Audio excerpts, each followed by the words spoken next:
Hello, everyone. Welcome to Backyard Musing, broadcasting live from Apple Valley. I'm Steve, And I'm Scott, is still in Utah. still on location in Utah. He comes back. Yep. He'll be Tomorrow, back tomorrow. yeah, He'll we'll be be back back tomorrow. tomorrow night. Yep. So interesting story. We did a segment maybe a month ago about all of the loans that Jill and Joe Biden were taking out on their homes. It like every 18 months they were pulling money. I guess they had a sweet tooth that they wanted to spend for. And something similar has happened with Kamala Harris. So Kamala This, Harris and Doug Emhoff have refinanced their luxury properties in DC and LA 10 times for a total of almost 13 million. It's 12,900,000. that's a lot of money. Crazy. That's a lot of mortgage, right? But Yeah. Forbes estimates their net worth to be 8 million. How are they leveraging this? They're only worth 8 million, and net worth is not cash in the bank. Net worth is everything. That's the value of the homes and stuff. Yeah. So there's So there's something. that income to debt ratio when you go to do this kind of stuff that Yeah, it's obviously upside down. that's been overlooked. Yeah, all of their loans are from Wells Fargo. All of them for both properties. The same Wells Fargo that Kamala battled when she was a California Attorney General. She developed a legacy as California's Attorney General that beat big banks, quote unquote. In 2012, after the financial crash, she won 18 billion, that's B billion in compensation for California homeowners facing foreclosures, yay, who she claimed were the victims of predatory lending. Is she and Doug a victim of predatory lending? I don't think so. I don't know, but you remember that period of time just before that. So the 07, 08 crash, right? Yeah, When all those false mortgages that were given out, that people got in way over their head and they walked. They just walked away from, or they refinanced and then they walked. Um, yeah. so this My is crazy niece, stuff. my Yeah. So niece and nephew were one of those. why were those people allowed to get in on this deal if they were in over their head, which is usually what happens when you're up against a foreclosure? Well, So they took a hit from the foreclosure on their credit rating. yeah, That's what they did, and so the bank um, seizes the loan and the property, and they try and do a short sale or an auction or something to right. recoup the money, Yeah, from the loan. whatever they do, they're gonna lose their fanny. And Yeah, obviously, they lost their fanny big time, like $18 billion worth of fanny when she strong armed him here. That was crazy. The banks, yeah. holy cow! So Not the banks that burped up the 18 billion were Wells Fargo, oh, JP Morgan, Chase, Bank of America, Citigroup, and Ally. So Wells Fargo burped up some of that money. In conjunction with 5 other DAs, she successfully sued Wells Fargo in 2016 for 8.5 million over privacy violations, including recording consumers' phone calls without the proper consent. Does Wells Fargo provide such over leveraged loans to Harris because of her previous beatdowns? Are these shakedowns that she's getting these loans from? I I don't know, but it'd be interesting to find out because These are um, sweetheart deals, yeah, we've like a done a pay little we've like a done a pay little to bit of play. business. Yeah, we've done a little bit of business with Wells Fargo, but not real happy with them. So, but obviously the Emhoff Harris crowd are. So They're very happy. Oh yeah, yeah. very happy. So Tell us why. yeah, so Emhoff originally purchased the Brentwood property, which is, if you're not aware, Brentwood Brentwood. is like a suburb of Beverly Hills. It's a nice, nice area. The mayor Uh, of Brentwood was O.J. Simpson. yeah, yeah, yeah. God rest his soul. Mayor. And in June of 2012, for 2.7 million, and immediately received a $2 million mortgage with an initial interest rate of 2.5%, which That's is a nice. great rate. Yeah. That's nice. Um, and he was given $160,000 line of credit.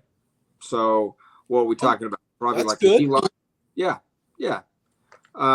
This property is so close to Gwyneth Paltrow and LeBron James homes that Barry Bonds could hit a ball from Emhoff's pad to their pads. That's how close it is. That's pretty close. 300 feet, 400 feet. Yep.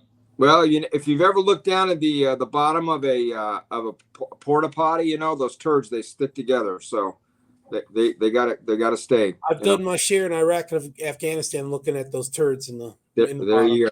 There you go. So this mansion was later transferred to a joint trust when Emhoff and Harris met in 2012 and later married in 2013.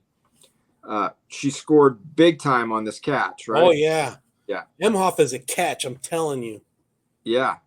Although there's been some talk about him, I guess he had a little, well, we won't get into that. So not everybody's perfect. So anyway, in September of 2015, they were given a $400,000 line of credit, which obviously that was up from the $160,000 line of credit, right? Which was increased to $2 million. In addition, that's in addition. 5 years later, that's in July of 2020. That's huge. Yeah. Yeah. That's pretty big. That's a lot of money. A year later, in September of 2016, they were given another $500,000 line of credit, which was increased to $2 million. That seems to be their number. Also in July of 2020. So that's a $4 million line of credit there, if I'm adding that right. Right. If you're gonna go big, go big. Yeah, why not? So in August of 2020, 5 months before Harris took office as the vice president, they were given another $2 million home loan by Wells Fargo. Wow. How nice! This is very nice. Yeah, and I mean, I don't know what his salary is, and it's really none of my business. But her salary, I'm sure, isn't as high as the president's, right? And that's got to be, what's the president's, like 480,000 or something like that? Yeah, something like that, 400,000. Yeah. So that's quite a lot of loan for that kind of income. But again, I don't know. He's in Washington, D.C. with her, so how much business can he do when all of his business is on the West Coast? Yeah. So there's no record of any of the loans if they were paid off. The Brentwood property is worth about $5.1 million according to Zillow today. So, it's good for them. Good for them. Yeah, sweet deal. However they managed it. Yeah. They also took out home loans on a 2-bed condo bought for $1.775 million in November 2017 in Washington, D.C.'s luxurious Westlight district that boasted a rooftop pool. So this was right after she got promoted to vice president. Got it. 10 months later. So they were looking. And they've got, I don't get, wait a second. Wait a minute. No, this was after. Okay, this was after Trump was assumed the presidency. So she was a senator. They got married. They needed to have a pad to live in D.C., so they bought one, right? Yeah. On this apartment, they had 2 consecutive mortgages with Wells Fargo, one for $1.4 million to help with the purchase. It was repaid in May 2020. Oh, wow. I wonder if that $2 million that they got for the West Coast paid off the D.C. In total, that's a refinance of $12.922 million. This may indicate they were taking advantage of low interest rates and increased values on both the Brentwood and Westlight properties. Good for them. Yeah. But are we missing something? I mean, the Bidens and Emhoffs are both borrowing well over their net worth. We know how Biden's loans are getting paid through grift from his son. Does Kamala think that her future book deals will pay off the loans? That's some pretty forward-looking from back in 2013, isn't it? That's like a crystal ball. Yeah. I don't know those book deals. Those are sweetheart deals, right? Because I mean, they give you a bunch of upfront money, and I mean, that's what happened to Hillary, right? And her book, I don't think her book sold much. So, but she still took money and ran. But she was a nobody senator. How did she know that she'd be vice president and running for a presidential ticket? Yeah. 11 years later. That's true. So you tell me, I only work here. It's more likely the prosecutions for billions of dollars had something to do with the favorable loans from Wells Fargo in exchange for protection, like a shakedown, protection for prosecution. I think we think there's more to this story, and we're going to stay on top of it. But this is crazy. This is really crazy. This is big money. Yeah, they're worth $8 million, and like I said, that's not cash in the bank. That's all your assets. Cash in the bank might be $500,000 if you're lucky. Your 401k or your thrift savings might be something. IRAs. Yeah. Yeah, no, I don't know. This over leveraged. It's definitely something that is smells fishy. It smells fishy, definitely. Yeah.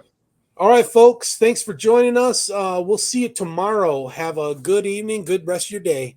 Yep. Take care, everyone. Thank you.